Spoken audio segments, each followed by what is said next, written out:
ഹാൽ സിനിമയ്ക്കെതിരായ sensor ബോർഡിന്റെയും കത്തോലിക്ക കോൺഗ്രസിന്റെയും അപ്പീലിൽ വിധി പറയാൻ മാറ്റി. അപ്പീലിൽ ഹൈക്കോടതി ഡിവിഷൻ ബെഞ്ച് വിധി പറയും. അഹമ്മദ് മുജ്തബയുണ്ട് വിവരങ്ങൾ നൽകാനായി. മുജ്തബ, ഇനിയിപ്പോൾ അപ്പീലിൽ വിധി പറയുന്നത് ഡിവിഷൻ ബെഞ്ചാണ്. എപ്പോഴത്തേക്കാണ് ഈ വിധി പറയാൻ മാറ്റിയത്?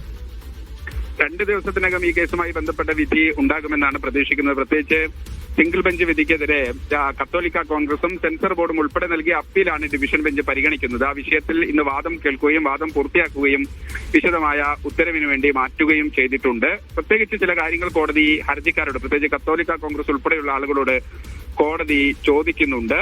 അതായത്, നിങ്ങൾ പറഞ്ഞതുപോലെയല്ലല്ലോ ഇതിവൃത്തം. സിനിമ കണ്ടപ്പോൾ നിങ്ങൾ ഉന്നയിക്കുന്ന വാദങ്ങൾ അതിനകത്ത് കാണുന്നില്ലല്ലോ. ലവ് ജിഹാദ് സംഭവങ്ങൾ എന്ന പേരിൽ ചില കേസുകളും ഉൾപ്പെടെയുള്ള ആളുകൾ ഉൾപ്പെടെയുള്ള വിഷയങ്ങൾ ഇതിനകത്തുണ്ട്. അത് തെറ്റായ സന്ദേശമാണ് നൽകുന്നത് എന്നതുൾപ്പെടെയുള്ളതായിരുന്നു കത്തോലിക്ക കോൺഗ്രസിന്റെ പ്രധാനപ്പെട്ട വാദങ്ങളിലൊന്ന്. പക്ഷേ ചിത്രത്തിന്റെ അന്തിമ സന്ദേശം അപ്പീലിൽ ഹർജിക്കാർ വാദിക്കുന്നത് പോലെയല്ലല്ലോ. ചില കേസുകൾ സിനിമയുടെ സെൻസർ സർട്ടിഫിക്കറ്റുമായി ബന്ധപ്പെട്ട വിഷയത്തിൽ ബന്ധിപ്പിക്കേണ്ടതില്ലല്ലോ എന്നതുൾപ്പെടെയുള്ള കാര്യങ്ങൾ കോടതി വാക്കാൽ അഭിപ്രായപ്പെട്ടിട്ടുണ്ട്. അതായത്, സിനിമയ്ക്ക് അനുകൂലമായി നേരത്തെ സിംഗിൾ ബെഞ്ച് സിനിമ കണ്ട ശേഷമാണ് ഹാൽ സിനിമയ്ക്ക് ഒരു അനുമതി നൽകുന്നത്. പ്രത്യേകിച്ച് സിനിമയുടെ അണിയറ പ്രവർത്തകർ തന്നെ ഞങ്ങൾ ഇന്ന ഭാഗങ്ങൾ മാറ്റിക്കൊള്ളാമെന്ന് പറയുകയും ആ അടിസ്ഥാനത്തിൽ മാറ്റുകയും ചെയ്ത ചില വിഷയങ്ങളാണ് സിംഗിൾ ബെഞ്ച് ശരിവെക്കുകയും അതിനനുസരിച്ച് രണ്ടാമതൊരു അപേക്ഷ കൊടുത്ത് വീണ്ടും ആ വിഷയം പരിഗണിക്കാൻ സെൻസർ ബോർഡിനോട് നിർദ്ദേശം നൽകുകയും ചെയ്തത്. അതുമായി ബന്ധപ്പെട്ട നടപടികളുമായി മുന്നോട്ട് പോകുന്ന സമയത്താണ് കത്തോലിക്ക കോൺഗ്രസ് ആളുകൾ സിംഗിൾ ബെഞ്ച് വിധിയിൽ പിഴവുണ്ട്, അത് റദ്ദാക്കണമെന്നുൾപ്പെടെയുള്ള കാര്യങ്ങൾ ചൂണ്ടിക്കാണിച്ച് ഡിവിഷൻ ബെഞ്ചിൽ പോകുന്നു. പിന്നാലെ സെൻസർ ബോർഡും ഇതേ ആവശ്യം ഉന്നയിച്ച് കോടതിയിൽ എത്തുകയും ചെയ്തു. പക്ഷേ ഡിവിഷൻ ബെഞ്ച് പറഞ്ഞത് ഈ അപ്പീലിൽ തീരുമാനമെടുക്കുന്നതിന് പ്രത്യേകിച്ച് സാധാരണഗതിയിൽ സിംഗിൾ ബെഞ്ച് സിനിമ കണ്ടാൽ ഞങ്ങൾ വീണ്ടും കാണേണ്ടതില്ല. കാര്യം അങ്ങനെ ഈ കോടതിയുടെ ഒരു ജഡ്ജി കണ്ട സിനിമയാണ്, അതിനനുസരിച്ചായിരിക്കും തീരുമാനം ഉണ്ടാവുക. പക്ഷെ നിങ്ങൾ വീണ്ടും ഇതേ അഭിപ്രായം തന്നെ രേഖപ്പെടുത്തുന്ന സാഹചര്യത്തിൽ ഞങ്ങൾ വീണ്ടും സിനിമ കാണുകയാണ്.